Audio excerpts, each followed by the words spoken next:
most of the new funding under the IIJA, remember that 550 billion in new funding, 1.2 trillion total, most of the new funding, that 550 billion, is not direct federal contract spending. It's not the government acting as the customer, such as when the Department of Transportation, that's the DOT, might issue a prime contract award to somebody.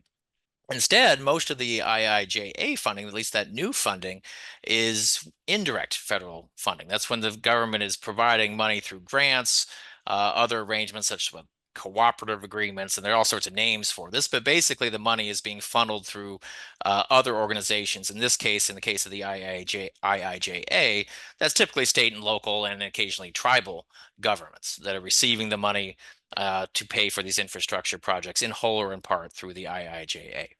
And that created an issue for Congress in that most IIJA funds, remember, not direct government contract spending. So the Buy American Act and other domestic sourcing requirements that apply at the government procurement level when the Uncle Sam is the buyer don't apply.